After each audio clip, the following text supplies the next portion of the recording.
We had peer support, but that was more reactive than proactive. And I found this to be true with other departments around the country. As I was talking to other first responders and they were in the same boat. So I had a couple of friends from different states. They knew that I had put the conference on. They asked if I could help bring one to their area. So I tried to move forward with the local boots on the ground folks to make that happen. And now we just finished our 52nd conference. Welcome to Elevate, the gathering spot for first responders, their families, and the communities that support them. Hello, everybody, and welcome back to the Elevate podcast. I'm your host, Kyle Goodknight, and I appreciate you tuning in today. I've got a guest, Shawn Thomas, which is really weird for me because I graduated with a guy named Shawn Thomas who played football for Duke. So it's really weird for me to talk about Shawn Thomas, and it's spelled the same, so that's what's really crazy. Shawn, welcome to Elevate. How are you? Good. How are you? I'm doing fantastic. Sorry for the confusion earlier to get loaded. Everything loaded up and online with us recording this episode. So before we go any further and we get into Shawn's story and what she's doing now, don't forget to like, subscribe, share. If something that you hear during this episode resonates with you or someone you think that would resonate with someone you know, don't hesitate to share this out with them. So Shawn, go ahead and introduce yourself and tell us a little bit about your background and we'll go from there. Well, first of all, I want to say Happy Veterans Day to everybody out there because today, obviously, we appreciate everything that everybody's done for the country. So thank you so much. Absolutely. So I retired from the King County Sheriff's Office after 25 years, a couple years back. I was hired in 97. My husband retired after 32 years. My dad retired after 30 years, same department. We all got to work together. So that was kind of cool. That's cool. So all three of you at the Yeah. same time, actually employed at the same time. Yep, employed at the same time. And then we actually worked in the warrants unit together. So you were like a team. we at times. We got to work together out in the field. So that was kind of cool. And then of course, like all the special events and things like that. So I think one of my first shifts that I worked with my husband together at an event was like the Monster Jam, at the Kingdom. And that was like a long time ago because the Kingdom's not even there. Not even there, yeah. But So anyways, let's see. Where do I start? In 2006, I became a member of our peer support team. Okay. So I started responding to the critical incidents that our deputies were involved with, helping them and their families through that process. Fast forward to 2015, my husband had been on the SWAT team for about 18 years, on the department for about 27 at that point, was undergoing some organizational stress as well as cumulative stress and was coping with alcohol. And it got to the point where he said, I need help. And I was like, great, I'm glad that he's asking for help, but now what?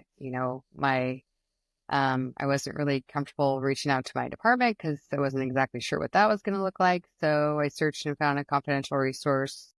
We got him the help that he needed. But during that whole process, I realized if we're both first responders and we don't know where to get help, there's got to be other people out there. So my peer support captain at the time knew what we had been through, and it was suggested that we organize a mental health and wellness conference for first responders and their families. And I thought, well, that's what a great idea. How hard can a conference be? Famous last words. So we had around 150 first responders attend, and after the conference, at least 5 people that I know of reached out for some type of assistance.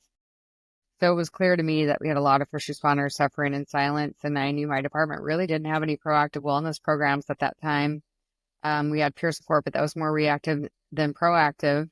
And I found this to be true with other departments around the country. As I was talking to other first responders, and they were in the same boat. So I had a couple of friends from different states. They knew that I had put the conference on. They asked if I could help bring one to their area.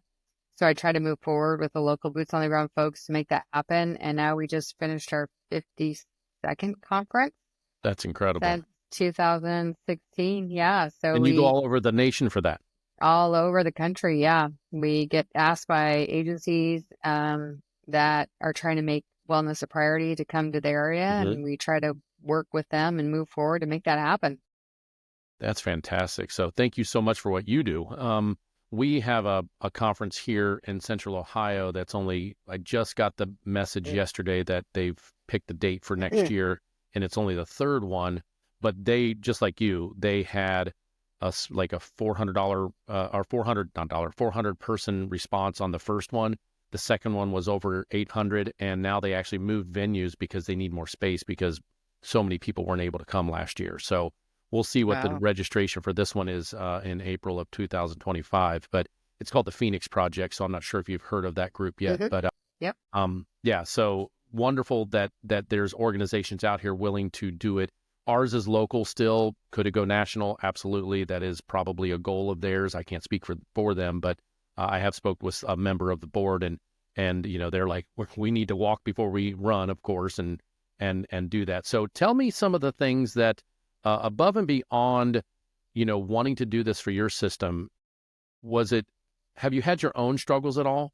Like when it comes to, I know you mentioned that a big catalyst was when your husband raised his hand, and thank him from me that he did. I think that's one of the big things that we as first responders don't do, is raise our hand until it's too late sometimes. And it's never too late to raise your hand, but it's just, you feel like you're never going to be able to crawl out of that hole. Mm-hmm. So if we have the knowledge up front and we start feeling the funky feelings, we can ask for help earlier, as long as we know we've got a safe place to raise our hand to. So talk a little bit about when and if you had any issues with what you struggle with, and how you got your help and then inspiration to help others. Yeah. Well, I mean, that's kind of what kickstarted everything. And that's when I dove into the wellness arena, right? Mm-hmm. And I guess that's kind of when I started realizing like there was more. Obviously I had been through some things as well. That experience and going through that process was stressful on him, on me, on the family. And then realizing that, of course, it's not, everyone has their shit, right? Everybody Mm-hmm. has their own shit. And, but until I really started, diving deep into what was going on, and learning more about health and wellness, and just everything surrounding it, and learning boundaries, and just, diving deep into your life, right? Because a lot of adulthood issues come from, either childhood trauma or things, cumulative. 100%. And so just kind of peeling the layers and understanding, why it is, who you are, and Mm-hmm. what you're going through, and, things that you can do to help yourself. And I think that's really why it's important to educate. We, try to provide as much Mm-hmm. education, tools to get you through. And that looks different for everyone, whether it's yoga or breath work, or, whatever that looks like for you, and resources. I think a lot of people have no idea of all the resources out there. And there are so many resources for first responders and veterans out there now that, it Oh, just wasn't a thing tremendous. Even years ago. Right, exactly. And even if you look back at previous episodes of Elevate Podcast, I have some of those other, non-traditional therapy things that I bring people on and talk about, from EMDR to ETMS, which is another one, which is a magnetic resonance thing that happens, and it's wonderful, and it's got great. So it's just not all about talk therapy anymore. That's one of the No. messages that I provide. I think you need a guide. I think you need a tour guide. I do think that, whether that's called a counselor or a therapist, that your tour guide could possibly be a peer that's been through it, but it's just not your buddies drinking a beer at a bar. That's not your tour guide. Absolutely. I had one of my friends speak up and said, well, this is what I need. I'm sitting at a bar with them, having lunch and a beer, and we're both off on that day, and we're just casually having a conversation. He's like, no, this is what I need. I'm like, actually, I don't know if you were to multiply this, on an everyday basis, because you need help every Mhm. day when you're first starting to deal with some of this stuff, this isn't what you need. What we're doing now is not what you need. You need someone that is professionally trained to help guide you through the process. Not be your therapist per se, but at least get you and be able to clinically understand what things could possibly help you and to unpackage some of this stuff. You mentioned something a second ago that really just every part of me was screaming, yay, because you said that we bring so much stuff into this career and first responders, whether you're a police officer, a paramedic, a firefighter, corrections, and even dispatchers. We bring stuff in that we don't even realize is laying there, is in that waiting period. That's a trigger. You mentioned childhood trauma.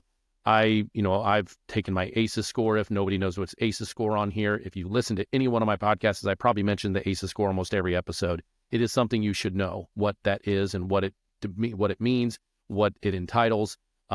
Be ready to unpackage some stuff once you find out what your ACEs score is, if it's too high. But I had a childhood trauma that wasn't part of my ACEs score, but it was still a childhood trauma. When I had my blind side, it was a carbon monoxide situation.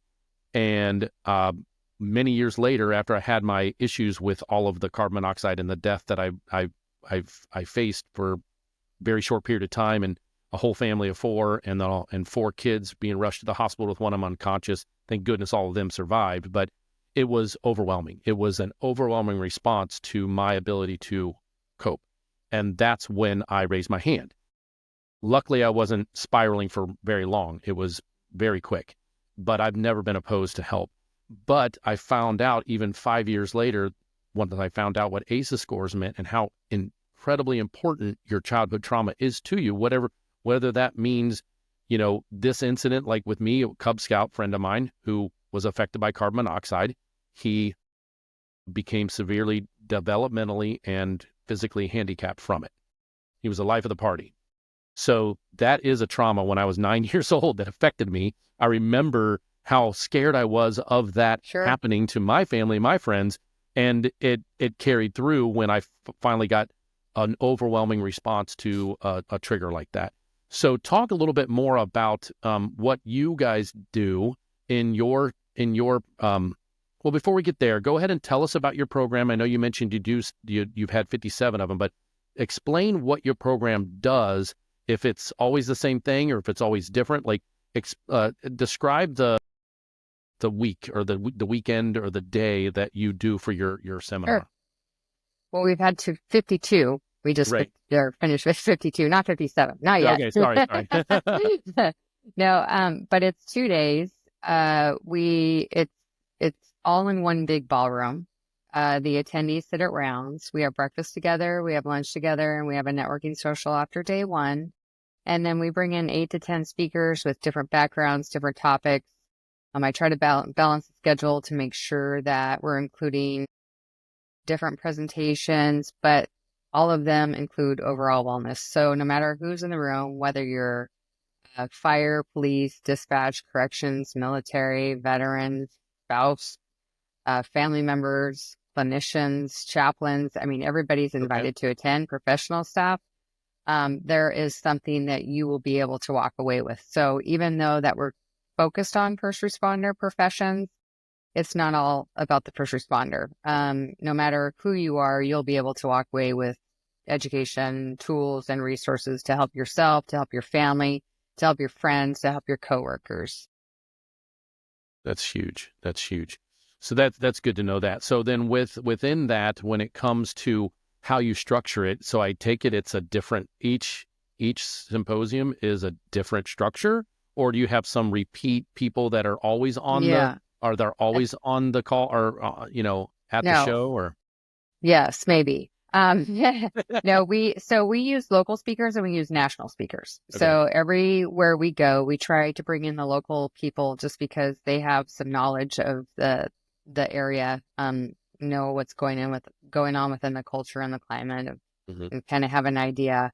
And then they connect with the audience because, they're local and they have that connection. And then when we leave, there's still that connection. They're still there to help and guide the attendees if they need some type of, assistance or they're looking for something. So we like to use the local people. And then we have national speakers that they don't speak at all of our conferences, but we have people that we bring back to different areas that we have a good relationship with and are able to present in different locations. That's great.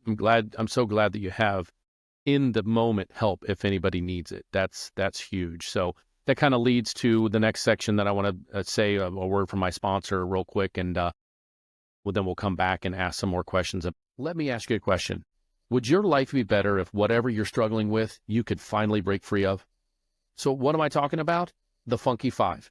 What's the Funky Five, you ask? It's those oh-so-familiar struggles: procrastination, people-pleasing, perfectionism, low self-confidence, and the one I call the big A, anxiety. For years, I struggled to manage my own version. I call them my Funky Three. I had 3 of these Funky Five weighing me down. I've tried just about everything to deal with them. Then a guest on my podcast, Daniel Packard, shared with me a profound thought that I had never thought of.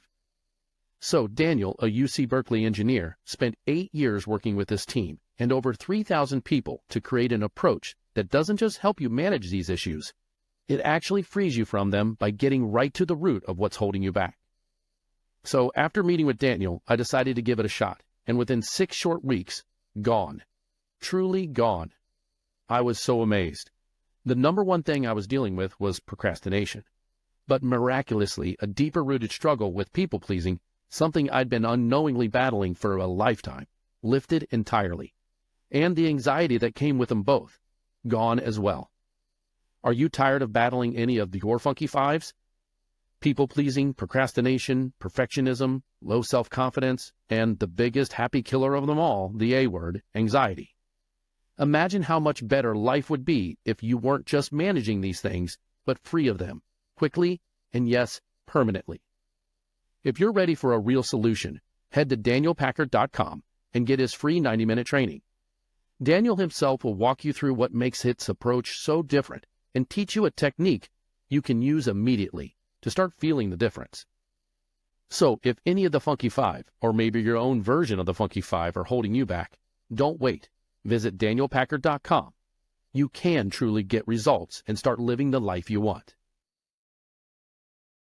Okay, and now we're back, and if you've got one of the Funky Five, don't hesitate to reach out to Daniel. He is an incredible individual. I've gone through teaching sessions with him and have come out from the other side even better than I ever thought I would. So don't hesitate to reach out to him, get that 90-minute free training to see what Funky Fives you're dealing with that you can start changing and affecting your life. So back to your actual symposiums. So you said you've had 52. How often do you have these? We usually have one once a month. Okay. June, July, August are times that we have some downtime. I mean, obviously, we're still working on conferences because if you do that many in a year, you're Yeah, you've continually got to working on probably, something. you're 3 or 4 ahead. Yeah, getting the speakers, getting the location. Yeah, Yeah, getting the yeah, numbers and the registrations. Yeah.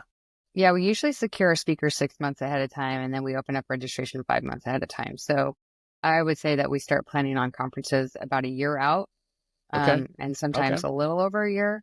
But we work with them the entire time just to make sure that we're checking the boxes and you know, making sure that we're doing everything that we can to in hopes that the conference is going to be beneficial for everyone. Now, do you have a certain part of the country that you try to focus on, or you just wait for people to call and ask you to be part of their area? Or Yeah. is it just kind of whoever calls you and says they want the next conference, you go there, or do you actually have like areas of the country that you focus on? Yeah. Well, I mean, I live in Washington, so if we're having a conference in Georgia, my boots aren't on the ground, so we need people there that help. So usually what happens is people will come to a conference and they'll say, we want to have something like this in our area. And then we work with them to make that happen. We do have conferences that we go back to every year. We've been back to Arizona every year for, I think, 4 years now. We go to Coeur d'Alene, Idaho. I think this will be our 6th year. We go to Ocean City, Maryland every year. So some conferences we do every year. But it's changing and people are contacting us, and sometimes we take a break in years. And so it just depends on Mhm. who's interested. I don't have time to go to different locations and say, oh, I want to have a conference here, like Hawaii, right? Like, would Yeah, I love to have a conference in Hawaii, but if I don't have any local support, then it right. just doesn't make sense. Have you ever done like the cruise version where there were the conferences on the cruise? Because that's one I brought up to somebody the couple of weeks ago, maybe a month ago or so. I was like, it's like, oh, we need to do a cruise about this. And I mean, which would Yeah, be fun, but you also have the learning would be almost like fun, the, but yeah, it would be fun. But would you really want to stop your yeah. experience on the ship? I don't know. Like, Yeah, who knows? Who knows? That'd be really loose. And then, of course, my worry about the cruise is cruises are typically based around alcoholic consumption, and it's like, well, I get it. If anybody has been struggling in that area and they don't want to be, be put in front of other first responders that are doing what they used to do and get them in trouble. So that's I'm sure a fine line when it comes to the conventions, because if it's 2 days, I'm sure you have a social, have a mixer. I guess that's a good question. Is it a dry conference? Like, hey, listen, we're not or is it just we? No, so I mean, since a lot of people that attend the conferences are local, I mean, we do get people from out of town.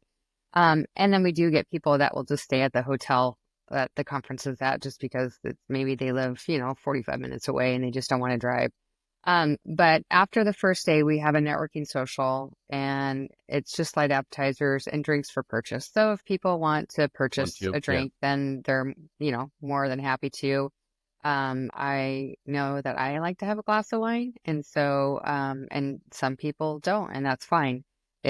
But we're not going to say, well, here you go, here's a bunch of free alcohol and enjoy yeah. yourself. Like that kind of defeats the purpose of the conference. But people are going to do what they're going to do. So they can do it on their own time. Gotcha. Very good. Very good.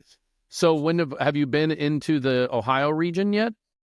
Yes, we've had a Okay. couple conferences in Columbus. Okay. That's where And I'm in then, Central Ohio. Yeah. yeah, and then in November next year, we'll be in Cleveland. Okay. Yeah. I'll have to try a year from now, essentially. Yeah. I'll have to come up for that for sure. So, be a part of it. One thing I don't think we've mentioned yet, I don't think you actually mentioned the name of the conference. I don't think you First actually. responder conferences. It's first responder mental health and wellness conference, Okay.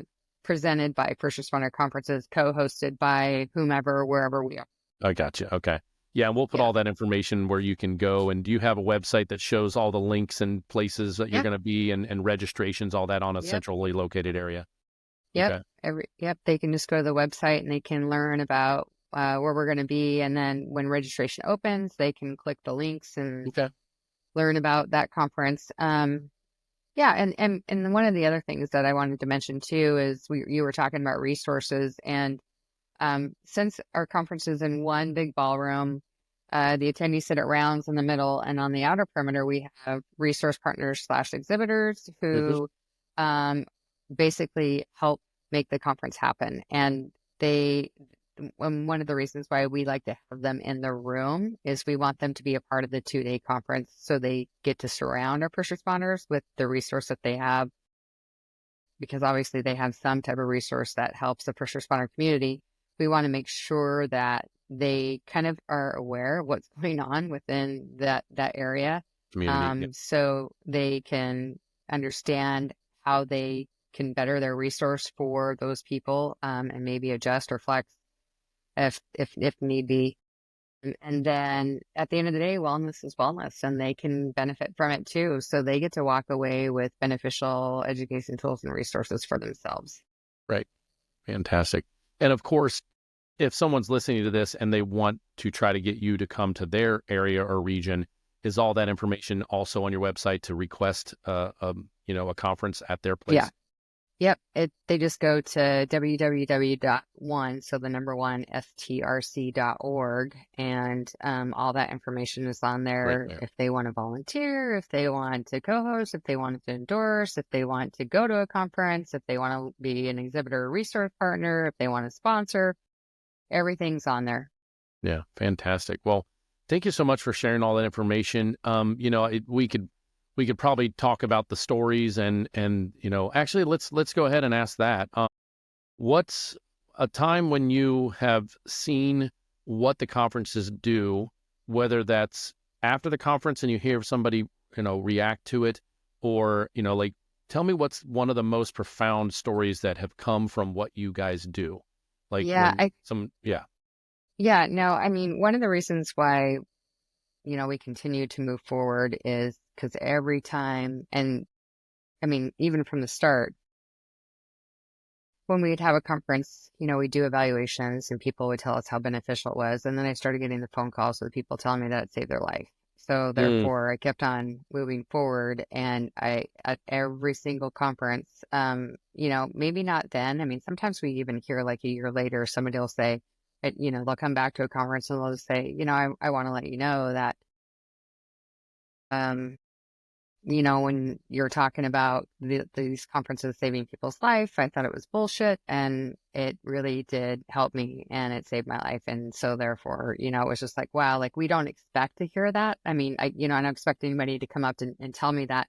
But when we hear things like, we know we're doing the right thing and continuing to move forward, and just the information that we get back, you know, it's just, if we can help one person, that's all that matters. that's all that matters. And I was at a conference last week for our statewide EMS medical directors. So here I am, a lonely medic, and not a medical director, not a chief, not a lieutenant, not a captain, nothing. But I'm at this conference, and because I'm one of our educators, and I like to have a diverse, conferences under my belt for my CEs, of course. And it was all great information. But one of the things that drew me to this one was one physician from the someplace in Ohio was doing a small little snippet about first responder wellness and mental health.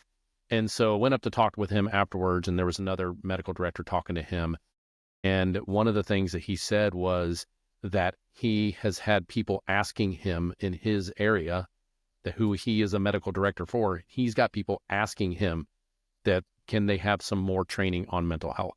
So that's huge.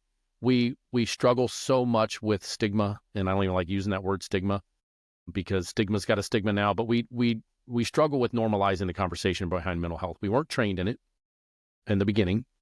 Now we're trying to get trained on it in the middle of our careers or even post-career, which is a very difficult time to do it in, because you just feel like if I'm just done with it, I'm just done with it. But you can have so many lasting effects. So one of the things when I talked to him, I mentioned that I have a podcast, the Elevate podcast. He was like, wait, what? You have a podcast on mental health? And I'm like, yeah. It was like, but it was this huge like light bulb in his head. He goes, can I give your podcast to my guys and gals? And I'm like, absolutely. That's what it's there for. I mean, 100%. Like I do it for that reason. So hopefully he's tuning in and he can hear what I say, and he'll know who he was. Of course, I'm not going to put his name out there right now, but I asked him and his coworker or his colleague to possibly come on the podcast eventually. So trying to get more and more people to come on my podcast and spread this word to normalize the conversation. They hear so many different people talk about their stories and their struggles. They're like, well, wait a second. Okay, this person was a very decorated person who they were very involved with their community, involved with the department, and they had their struggles. So I'm okay with having struggles. I'm okay with raising my hand. I want people to understand that it is not a badge of dishonor if you need help. It's not a badge of dishonor to learn how to get help if you ever need it. And that's really where I want to start changing things. I want people to start being proactive by going to one of these conferences at least once a year. Get yourself in the middle of seeing all the numbers that people are surrounding you that want this information. That right there, I mean, That's interesting that you say that, because we were just at a conference, and sometimes it's hard to get the command staff on board, because sometimes I just don't know if they get the big picture. And when we bring them to these conferences and they do opening remarks and they see all the people and they're like, wow, like boom. they envision something Yeah. different, right? And they're just like, I can't believe that all these people are here for this, to learn this Mm-hmm. information. And so, I encourage everyone, top to bottom, to attend one of the conferences, and so they can see like what is actually happening within their departments, within their community. Like I mean, Normalizes it. That's what we're trying to do, is normalize this conversation. yeah. And the other thing that you mentioned, we just talked about mental health first aid. So there's mental health Mhm. first aid classes that people Yeah. can attend online. Yeah. And so if they're Done it. trying to learn something like Mm-hmm. mental health, resources and things that they can do and communicate with others, I mean, that's a good course as well. I mean, there's Yeah. so many great Yeah, organizations out there that are doing there is. fantastic things. Like I said, I think we're moving in the right direction. I still think we have a little ways to go, but Mm-hmm. it takes a tribe Yeah. to make all this come together. Well, And really, in my opinion, if we don't start, we're behind the eight ball, and that eight ball is starting to turn over a little bit now. We're starting to get to see the other side of it. Because if we don't do this now in our careers, I mean, I'm almost 30 years in the healthcare field. You're almost, how many years have you been involved with, not just in your policing, but even now? How many total years have you been from the beginning of public service to now?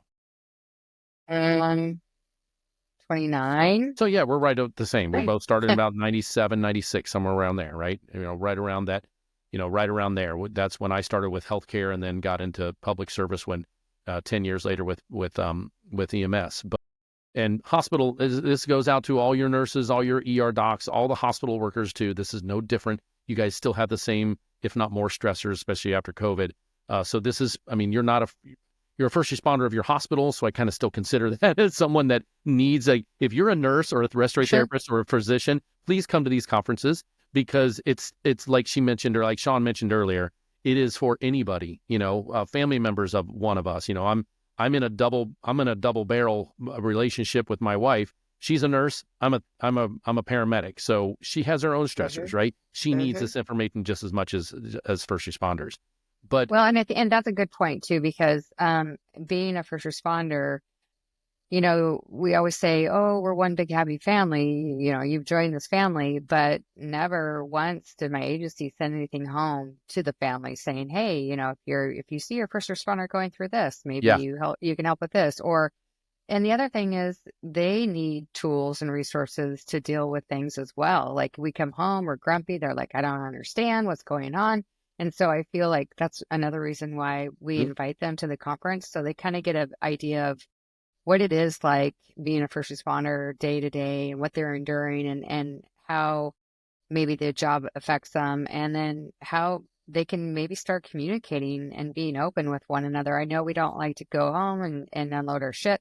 But you have to learn how there's to tools, have there's those techniques, there's conversations. tools and Yes. conversations. And that's one of the things that I included in the course that I made, because a year and a half ago, I started making a first responder health and wellness course, and I've got 10 modules, and podcasting came about midway through it. I'm like, oh, podcasting is a good way to, one, show validation, two, get in front of people, three, for people that want to take, if they hear me say, I've got a course, they're like, okay, well, what is it about? Tell me more. One of the modules is the family first module, 100%. And we talk about how do we communicate with our family? What happens outside of our job that puts stress on us as in our job? How many times have I ever had something break at the house when I'm on duty? Almost every time. My wife Mm-hmm. was pregnant with our second child. She broke down in the middle of July, and I'm on duty, and I can't come get her. So we had to. I mean, we got a hold of her mom and dad, but it's just one of those things. Like, no, I want to be. I mean, but I just can't. As first responders, we just can't. It was, yeah, her car broke down. It's not life or death. Are you on the side of the road? Are you safe? Yes, yes, yes. Okay, cool. Well, let's try to figure out. But it's not fun. I'm not fun when things break and I'm not there to help, or when dogs get sick and they're, they can't lift them because it's a 125-pound dog, and two people in the house is fairly hard to lift them, even if I was here. So, and you have to take them to the vet. That is not fun to deal with when you're on duty and something like that happens, which is all stories that a lot of us first responders have probably dealt with. And so it's not just what we see on the scene and what we deal with in our job, but it's also what we deal with in our life that is still part of our mental health. And we have to realize this. It's a yin and a yang, right? So Yes, 100%. Yeah. No, I mean, we all can benefit from yeah, wellness. Like yeah, we all need it, right? exactly, I mean, exactly. And so many of us are so selfish, selfless, we don't want to do anything for ourselves. Right. And if there's, We're the last person we take care of. 100%. And my sponsor that was mentioned earlier, it was one of the very first times in my life, other than when I raised my hand because I was in a funky place. It was one of the first times in my life that I said, you know what? I'm doing this for me. I'm doing that system. I'm going to dive deep into these funkies that I feel. And, the funky five, as described, anxiety, people pleasing, procrastination, self-worth, all those are part of the funky five. And if you can't, we hear it all the time. If you can't know that you're important, you can't give the importance to others from your family or to the public. So we need to focus on our self-care, but that's very hard for us to understand what that means. And it doesn't mean that you are selfish and do stuff without the care of others, but it means that you need to understand that there's things that we can, one, think about, because our brain is real and what we tell our brain is actually reality. So good or bad, if you're telling your brain bad things, you're going to think bad things all the time. If you start telling it positive things, it can change your reality and change your effectiveness on yourself. And it's one of those things where when we deal with looking into ourselves and self-reflection, it is a big thing. It is a big thing that's probably made the biggest change in me. Yeah, I agree. Nobody is going to take care of you like you, right? We do all these things for other people, but we need to do these things for ourselves, because at the end of the day, your health is all about you. And if you're not well and taking care of yourself, then you can't take care of others and your loved ones, and you don't need to feel selfish. Right. Like you said, you don't need to feel selfish about it. No, if you don't. need, You don't. no. It was a pretty surreal moment I think it was last week was when we went to this conference, but here sitting at the table next to me was the person I asked for help from. She was my chief at the time, and she's on to a different department now, but there she sits. And I go over and say hi to her, and we give each other a big hug. She says, "How you doing?" "I'm doing great." And, and I didn't share this with her before, but I told her that she saved my life that day, even though I was not suicidal. I don't know where I would have been if she wasn't there willing to come out and help me in the moment. And just understand that people and she was already in the wellness space. I knew she was comfortable to me because she had shared this kind of information with us as a group. Hey, by the way, I'm a yoga instructor and I'm in the wellness space. And she was one of our peer support people. So those people are very important inside your system.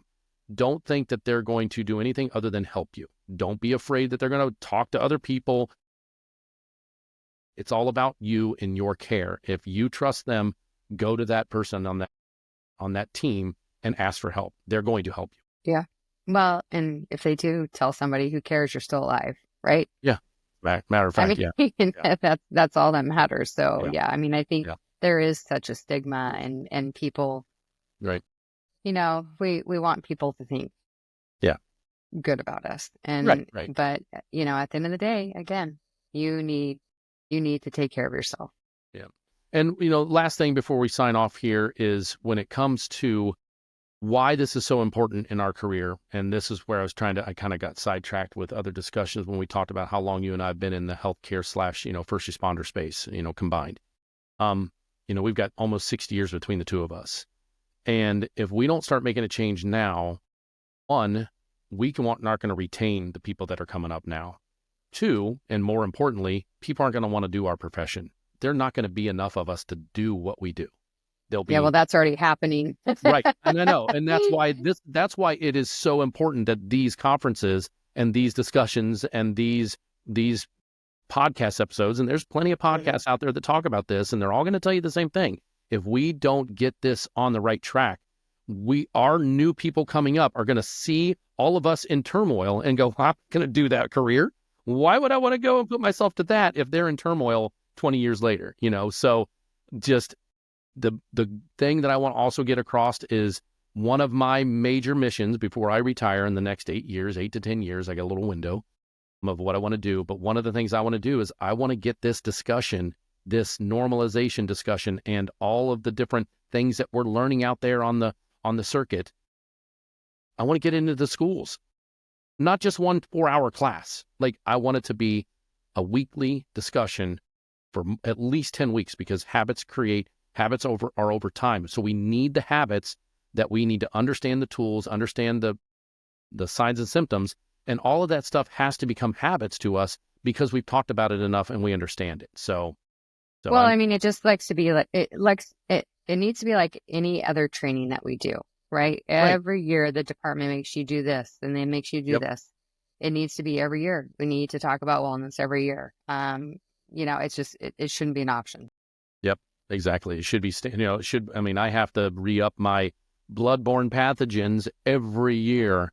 I have to upload your fire extinguisher training. Yeah, and, I have to do, what's the other one that I'm just always like, really? I mean, I don't even have to read the content anymore because it's the same stuff every year. But the whole, bloodborne pathogens is the big one, and then any of the HR stuff, that's always yearly. I'm like, which is fine. The goal for that is every year you watch it, going through your career, you learn something new each year, and it's retained. Why can't we do that with mental health? Now, what does that mean? Is that an entire day conference that we go to, or is that an online training? My fear is that if we get it as simple as a bloodborne pathogen online thing, that it will lose its effect. I personally think it needs to be, 6 to 8 hour of training in person, something. Yeah. And here's the thing that I like about the conferences is the networking, right? And the reason why we put these people at rounds is because we get to eat together and we get to discuss things. So you're not sitting in a row by yourself. You actually have to interact with people. And I know some people don't like to interact with other people, but I mean, usually the people that are attending the conferences aren't voluntold. They really want to be there. And so they're like-minded folks that are trying to learn what they can learn for their departments, what they can bring back to their departments, but also, what can benefit them as well, and coworkers. And then we talk about peer support. And when I talk about peer support, I don't mean a peer support team, right? Like, peer support teams are great. I was on one for years. We were trained a little bit more than the rest of the department, but everybody needs to be trained on peer support, because I agree. The people that are talking to each other, that are having these discussions, are your partners. The people that you work with all the time, they're not going to the peer support team and talking about, hey, I have this problem. So everybody needs to learn how to communicate with one another and have, some type of education on wellness, as well as resources to help guide them, or know somebody that can. Yep. And that's why one of my last modules of my course is teammate in turmoil. So you can recognize it, understand what to do about it, how to approach them, what kind of words to use, what kind of empathy to use, what kind of normalization to talk about with them. Exactly. And that's, and that's more prevalent than ever. I was in a training recently, and there was a peer support list, and someone in the room said, I would never call any one of those people. And I'm like, well, okay, that's fine. What about, who's your partners? I'm like, would you call them? And they're like, well, yeah, of course. Well, okay, then that's what peer support means. This is just other people that may know stuff, but Absolutely. Utilize your most trusted people. Utilize me. If you're trusting what I'm telling you right now, don't hesitate. My phone is always on for you guys and gals. So, well, Shawn Thomas, once again, I like saying that name. It reminds me of my buddy from high school, and I hope he's doing well out there. And Shawn, thank you so much for coming on the Elevate podcast and sharing your story and sharing what you do. And thank you so much for what you do. The first responder community, I know you get thanked all the time, but what you're doing and bringing you on this show to advertise it more and to get to know you better is just, it's a privilege to have met you and talked with you today. And hopefully we'll get to see each other soon, and maybe next November, maybe sooner, who knows? That would be great. Yeah, that'd be great. And thank you so much for having me. I appreciate you taking the time. Anytime. Take care, Shawn.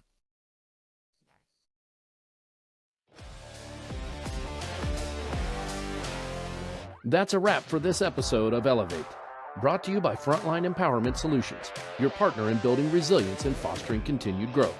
If you found something valuable today, don't keep it to yourself. Share it with someone who could use it. Don't forget to like, subscribe, and hit the notification bell. so you never miss out on our next conversation. We're here to bring you more stories and insights, all aimed at strengthening the first responder community. Together, let's keep elevating each other, one episode at a time.